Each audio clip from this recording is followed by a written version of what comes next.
قوم و ملت کے نوجوان بھائیوں، عزیز بچوں، تعریف، توصیف، حمد و ثنا، کبریائی، بڑائی، عظمت و بزرگی، یہ سب صرف اللہ رب العالمین کے لیے لائق و زیبا ہے۔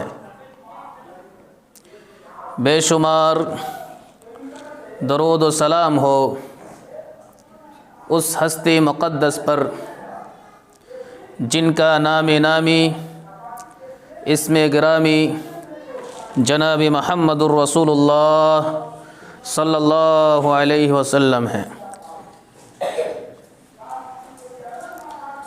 معزز حاضرین،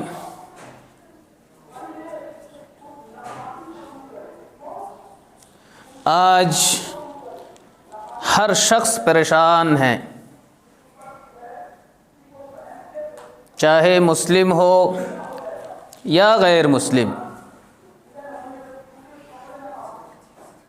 ہندو ہو یا عیسائی، کسی بھی مذہب سے تعلق رکھنے والا ہو،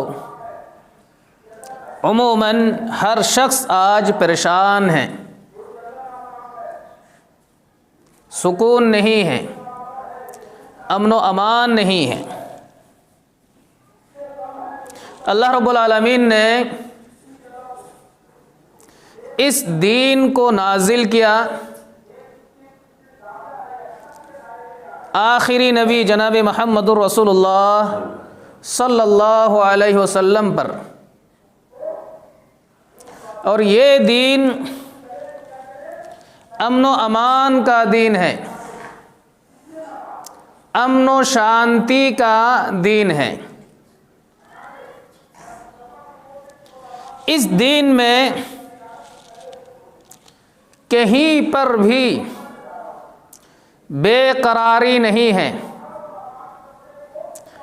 اضطراری جیسی کیفیت نہیں ہے،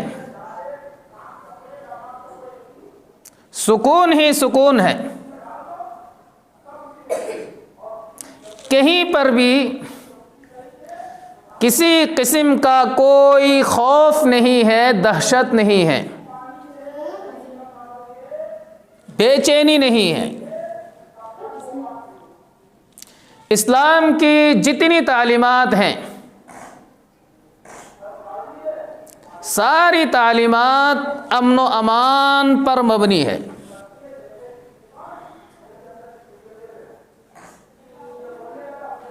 اللہ رب العالمین نے قرآن میں کہا کہ الا بذکر اللہ تطمئن القلوب، جان لو کہ اللہ کے ذکر میں دل کو سکون ملتا ہے، اطمینان قلب حاصل ہوتا ہے اللہ کے ذکر میں۔ یہ مذہب سکون والا مذہب ہے، امن و امان والا مذہب ہے، لیکن امن و امان کیسے قائم ہو سکتا ہے، کس طرح سے حاصل ہو سکتا ہے، کن لوگوں کے لیے امن و امان ہے اور کن کے لیے امن و امان نہیں ہے، بے چینی ہے، بے قراری ہے، ان سب کو جاننے کی سخت ضرورت ہے۔ اللہ کے ذکر میں اللہ تعالیٰ نے کہا کہ سکون قلب ہے، اطمینان قلب اللہ کے ذکر سے حاصل ہوتا ہے۔ اللہ کا ذکر کیا ہے؟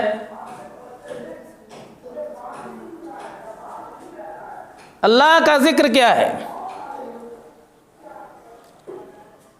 ذکر کا لفظ بہت وسیع ہے، معنی میں بڑی وسعت اور گہرائی ہے۔ جیسے ہم نماز پڑھتے ہیں، یہ اللہ کا ذکر ہے۔ نماز کے ذریعے سے ہم اللہ رب العالمین کو یاد کرتے ہیں، مدد مانگتے ہیں اللہ سے، کہ نماز ایک ذکر ہے۔ پہلی بات تو یہ ہے کہ مسلمان نماز پڑھتے ہی نہیں ہیں، اور جو بھی حضرات، جو بھی مسلمان نماز پڑھ رہے ہیں، نماز میں اخلاص نہیں ہے، ملاوٹ ہے، شرک کی ملاوٹ ہے، ریاکاری کی ملاوٹ ہے، نماز میں بھی شہرت اور ریاکاری ہوتی ہے۔ اللہ رب العالمین نے قرآن کریم کے اندر جو آیت میں نے خطبہ مسنونہ کے بیچ تلاوت کی ہے کہ اللہ نے کہا کہ الذین آمنوا، دیکھیں آپ، امن و امان کن کے لیے ہے؟ کہ الذین آمنوا، جن لوگوں نے ایمان لایا۔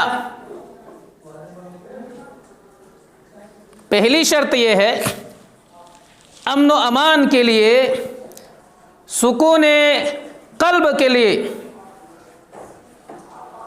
ذہنی سکون، قلبی سکون، جسمانی سکون، گھر کا سکون، معاشرے کا سکون، امن و امان کے لیے پہلی شرط یہ ہے کہ لوگ اللہ پر ایمان لے آئے، کہ امن و امان انہی کو حاصل ہے۔ الذین آمنوا، جن لوگوں نے ایمان لایا، جن لوگوں نے ایمان لایا۔ ایمان لانا ہی کافی نہیں ہے۔ کون مسلمان ہے آج جو یہ کہتا ہے کہ ہم اللہ پر ایمان نہیں لائے؟ ہر شخص کا یہ دعویٰ ہے، چاہے وہ کسی بھی مسلک سے تعلق رکھتا ہو۔ ایک حنفی وہ بھی کہتا ہے کہ ہمارا ایمان اللہ پر ہے، بریلی بھی یہی کہتا ہے ہمارا ایمان اللہ پر ہے، مالکی بھی یہی کہتا ہے، شافعی بھی یہی کہتا ہے، اہل حدیث بھی یہی کہتا ہے، ہمارا ایمان کس پر ہے؟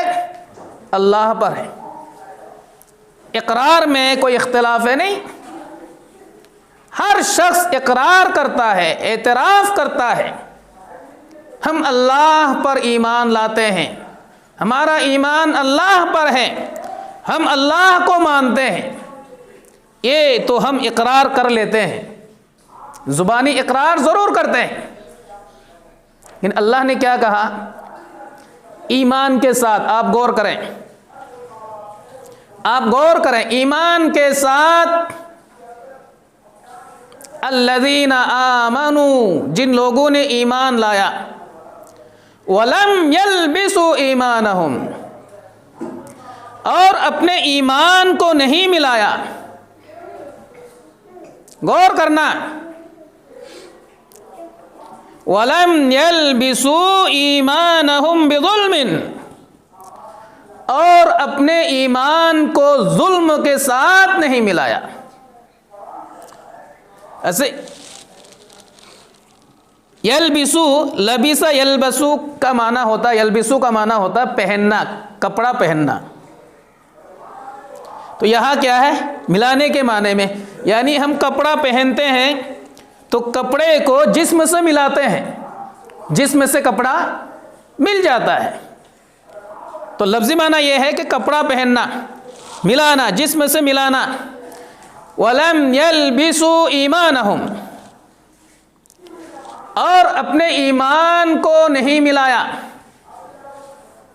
بِظُلْمٍ، ظلم کے ساتھ۔ اپنے ایمان کو، ایمان لانے کے بعد ایمان کو ظلم کے ساتھ نہیں ملایا، ایمان میں کسی طرح کی کوئی ملاوٹ اس نے نہیں کی، ایمان اس کا اصلی ہے، نقلی نہیں ہے، ایمان میں ملاوٹ نہیں ہے۔ اب یہ بھی سوچ رہے ہوں گے اصلی ایمان اور نقلی ایمان۔ آج مسلمانوں کے جو حالات ہیں، مسلمانوں کے ایمان میں بڑی ملاوٹ ہے۔ اصلی والا ایمان آج مسلمانوں کے پاس نہیں ہے. وہ کیسے میں آج بتانے کی انشاءاللہ کوشش کروں گا مختصر وقت میں. بظلم، ظلم کے ساتھ جو ایمان لانے کے بعد اپنے ایمان کو نہیں ملاتے ہیں، اولئک لہم الامن وہم مہتدون، انہی لوگوں کے لیے امن و امان ہے. اور یہی لوگ کیا ہیں؟ ہدایت یافتہ ہیں. غور کریں اے بچے، نہیں بولنا غلط بات. اپنے ایمان کو جن لوگوں نے ظلم کے ساتھ نہیں ملایا، انہی لوگوں کے لیے کیا ہے؟ امن و امان ہے، شانتی. ظلم کسے کہتے ہیں؟ ظلم جیسے ہم عام زبان میں ہم ظلم سمجھتے ہیں، ایک دوسرے پر ظلم کرنا، تجاوز کرنا، ایک دوسرے کا حق مار دینا. اب یوں ہی سمجھ لیں، جو حق کسی کو دینا چاہیے، جو جس کا حق ہے وہ حق ہم نے اس کو نہیں دیا، یہ کیا ہے؟ ظلم ہے. ظلم کہا جاتا ہے وضع الشیء فی غیر محلہ، یعنی چیز کو اپنی جگہ پر نہ رکھ کر کے دوسری جگہ پر رکھ دینا، یہ کیا ہے؟ ظلم ہے. مثال کے طور پر یہ چشمہ ہے، جو چشمہ ہم لگاتے ہیں، چشمہ لگانے کی جگہ کہاں ہے؟ آنکھوں کے لیے لگاتے ہیں. ظاہر سی بات ہے آنکھوں میں لگائیں گے، آنکھوں کے سامنے لگائیں گے. اگر آپ نے چشمہ سر پہ لگایا، یہ چشمے کے ساتھ کیا ہے؟ ظلم ہے، یہ اس کی جگہ نہیں ہے. یعنی جو حق ہے، کسی کا کوئی حق ہے، اس کا حق ہے، وہ حق اس کو نہ دے کر کے کسی اور کو دے دینا. جس چیز کو جہاں رکھنا چاہیے اس جگہ پر نہ رکھ کر کے کہیں اور رکھ دینا، یہ کیا ہے؟ ظلم ہے. اور سب سے بڑا ظلم، ظلم کی کئی قسمیں، اپنی نفس کے ساتھ ظلم کرنا. اپنی نفس کے ساتھ کیا کرنا؟ ظلم کرنا، ایک الگ موضوع ہے. دوسرے کے اوپر ظلم کرنا، ہم جیسے ظلم کہتے ہیں، اس پر ظلم ہو رہا ہے، فلاں پر ظلم ہو رہا ہے، مسلمانوں پر ظلم ہو رہا ہے، اس کو مارا جا رہا ہے، پیٹا جا رہا ہے، گھر سے نکالا جا رہا ہے، اس پہ ظلم ہو رہا ہے. کہتے کہ نہیں کہتے؟ تو دوسرے پر ظلم کرنا یہ بھی ایک مستقل موضوع ہے. اور ایک ہوتا ہے اللہ پر ظلم کرنا، یہ سب سے بڑا ظلم ہے دنیا کا. حضرت لقمان علیہ السلام نے اپنے بیٹے کو نصیحت کرتے ہوئے انہوں نے فرمایا تھا، یا بنی لا تشرک باللہ، تم اللہ کے ساتھ شرک نہ کرو، اللہ کے ساتھ شرک نہ کرو. ان الشرک لظلم عظیم، یقیناً شرک ظلم عظیم ہے. یہاں پر بھی اللہ تعالیٰ نے کیا کہا؟ حضرت لقمان کی زبانی سے کیا کہا اللہ تعالیٰ نے؟ شرک کو کیا کہا؟ ظلم کہا. شرک کو کیا کہا؟ ظلم کہا. یعنی شرک سب سے بڑا ظلم ہے. جتنے گناہ ہیں، جتنے گناہ ہیں کبائر میں، کبائر کبیرہ گناہوں میں سب سے بڑا گناہ کیا ہے؟ شرک ہے. اللہ کے رسول صلی اللہ علیہ وسلم نے فرمایا، ان اکبر الکبائر الشرک باللہ، کہ کبائر میں سب سے بڑا گناہ، سب سے کبیرہ گناہ کیا ہے؟ اللہ کے ساتھ کیا کرنا ہے؟ شرک کرنا ہے. شرک تو آپ جانتے ہوں گے، یعنی اللہ کی عبادت میں کسی اور کو شریک کر دینا. اللہ کی عبادت میں کسی اور کو کیا کر دینا؟ شریک کر دینا. یہ کیا ہے؟ شرک ہے. اللہ کے ساتھ کیا ہے؟ شرک ہے، یہ اللہ کو کسی بھی صورت میں برداشت نہیں ہے۔ تو اللہ نے کن لوگوں کے لیے امن و امان کہا؟ کنہیں امن و امان حاصل ہو سکتا ہے؟ جن لوگوں نے اللہ کی ذات پر ایمان لایا، ایمان لانے کے بعد اپنے ایمان کو ظلم کے ساتھ، شرک کے ساتھ ملاوٹ نہیں کی۔ یعنی اس نے اگر نماز پڑھی تو صرف کس کے لیے پڑھی؟ اللہ تعالیٰ کے لیے پڑھی۔ حاجت روا مانا تو کس کو مانا؟ اللہ کو مانا۔ مشکل کشا مانا تو کس کو مانا؟ اللہ کو مانا۔ دعائیں سننے والا مانا تو کس کو مانا؟ اللہ کی ذات کو مانا۔ اولادیں دینے والا مانا تو کس کو مانا؟ اللہ کی ذات کو مانا۔ آج ہمارے حالات کیا ہیں؟ کیا حالات بنے ہوئے ہیں؟ میرے بھائیوں ذرا غور کرنا، برا مت ماننا، یہ قرآن حدیث کی باتیں ہیں۔ ہمارے حالات کیا ہیں؟ آج ہم کیا کرتے ہیں؟ جو بھی حضرات مسجد میں آتے ہیں نماز پڑھنے میں، میں ہر کسی کو نہیں کہہ رہا ہوں، ایسا نہیں کہ سچے مسلمان ہیں ہی نہیں، اللہ کا شکر ہے دنیا میں سچے مسلمان، لیکن مسلمانوں کی اکثریت شرک میں مبتلا ہے۔ اللہ نے قرآن میں بھی کہا وَمَا يُؤْمِنُ أَكْثَرُهُمْ إِلَّا وَهُمْ مُشْرِكُونَ، کہ اللہ پر یہ ان کی اکثریت اللہ کے ساتھ کیا کر رہی ہے؟ شرک کر رہی ہے۔ آج ہم نماز پڑھنے آتے ہیں، آتے کہ نہیں آتے ہیں؟ ہم نماز میں ہر رکعت میں سورہ فاتحہ پڑھتے ہیں۔ سورہ فاتحہ میں کیا پڑھتے ہیں؟ ایاک نعبد و ایاک نستعین۔ ہم پڑھ تو لیتے ہیں، اس کا ترجمہ ہمیں معلوم نہیں ہے، تفسیر معلوم نہیں ہے، اس کا مفہوم ہمیں پتہ نہیں ہے کیا معنی ہے۔ ایاک نعبد، ہم یہ اقرار کرتے ہیں ہر نماز میں، ہر رکعت میں یہ اقرار کرتے ہیں ایاک نعبد، اے اللہ ہم تیری ہی عبادت کرتے ہیں۔ تیری ہی کا لفظ ہے، ہی کے لفظ نے دوسرے جتنے معبودان باطلہ ہیں سب کا کیا ہو گیا؟ انکار ہو گیا۔ ہم یہاں زبانی انکار کرتے ہیں، اقرار کرتے ہیں اللہ کی، ہم تیری ہی عبادت کرتے ہیں، ساتھ ساتھ دوسرے کا انکار بھی کرتے ہیں۔ وَإِيَّاكَ نَسْتَعِينُ، اور تجھ سے ہی مدد مانگتے ہیں، یعنی تیرے علاوہ کسی اور سے مدد نہیں مانگتے۔ آپ دیکھیں جو مسلمان مزاروں میں جاتے ہیں، قبرستان جاتے ہیں، قبروں کے پاس جاتے ہیں، باباؤں کے پاس جاتے ہیں، درگاہوں کے پاس جاتے ہیں، مرشدوں کے پاس جاتے، کیوں جاتے ہیں بھائی؟ کیوں؟ کیا کرتے وہاں جا کے؟ آپ ذرا سوچیں کیا کرتے ہیں وہاں جا کے؟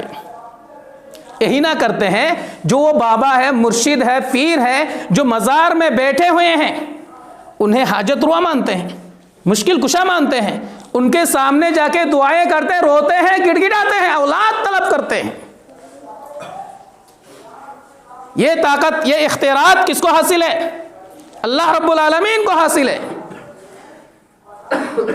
تو ہم نے شرک کیا کہ نہیں کیا؟ اللہ کی ذات کے ساتھ، اللہ کے اختیارات کے ساتھ، اللہ کی عبادت کے ساتھ ہم نے شرک کیا کہ نہیں کیا میرے مسلمان بھائیوں؟ یعنی جو حق اللہ کا ہے، جو حق کس کا ہے؟ اللہ کا ہے، اس حق کو ہم نے ایک ناچیز، ایک حقیر مخلوق کو دے دیا ہے۔ ہمارے پاس عقل نہیں؟ کیا ہم سوچتے نہیں ہیں؟ پھر بھی امن و امان کی اب دعائیں مانگتے ہیں۔ امن و امان کیسے حاصل ہو سکتا ہے؟ اللہ نے صاف کہا جنہوں نے اپنے ایمان کو شرک کے ساتھ ملاوٹ نہیں کی ان کے لیے امن و امان ہے۔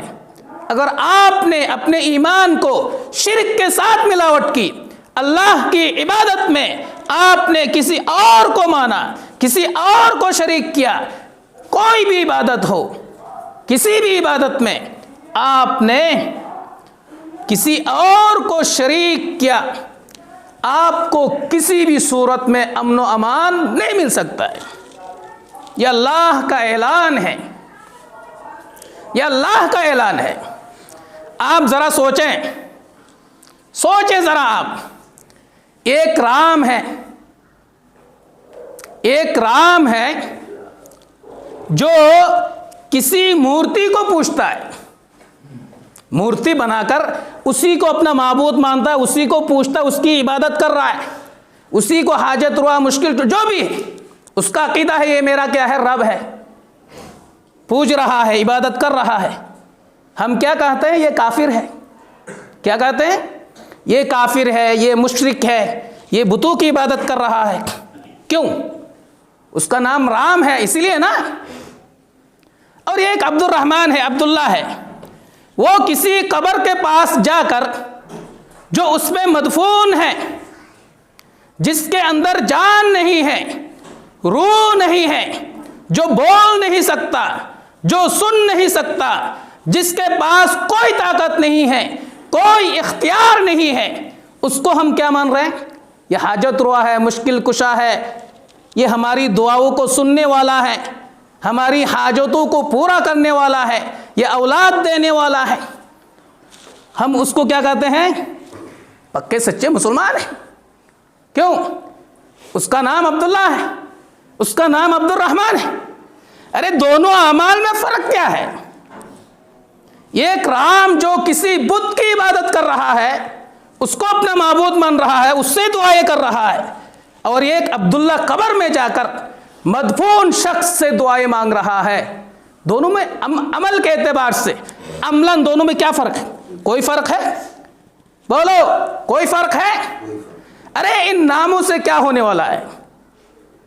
چاہے اپنے آپ کو عبداللہ کہو، عبد الرحمن کہو، حنفی کہو، مالکی کہو، شافعی کہو، اہل حدیث کہو، ان ناموں سے تم جنت میں جانے والے نہیں ہو۔ ان نسبتوں سے کوئی فائدہ ہونے والا نہیں ہے۔ اپنے آپ کو کسی سے بھی نسبت کر لو، جب تک ہمارے اعمال درست نہیں ہیں، ہمارا عقیدہ درست نہیں ہے، ہمارے اعمال میں شرک کی ملاوٹ ہے، بدعتیں ہیں، تب تک ہم جنت میں نہیں جا سکتے۔ پھر بھی آپ دعائیں کرتے ہیں کہ ہمارے امن و امان کیسے ہو سکتا ہے؟ بھائی امن و امان کے لیے ضروری ہے، شرط ہے کہ مسلمان اللہ کے ساتھ کسی کو شریک نہ کرے، اللہ کی عبادت میں کسی اور کو نہ بلائیں، صرف ایک اللہ کی عبادت کرے، وحدانیت کو سمجھیں، توحید کو سمجھیں، شرک کو سمجھیں، دین کو، عبادات کو، تمام چیزوں کو اللہ کے لیے خاص کریں۔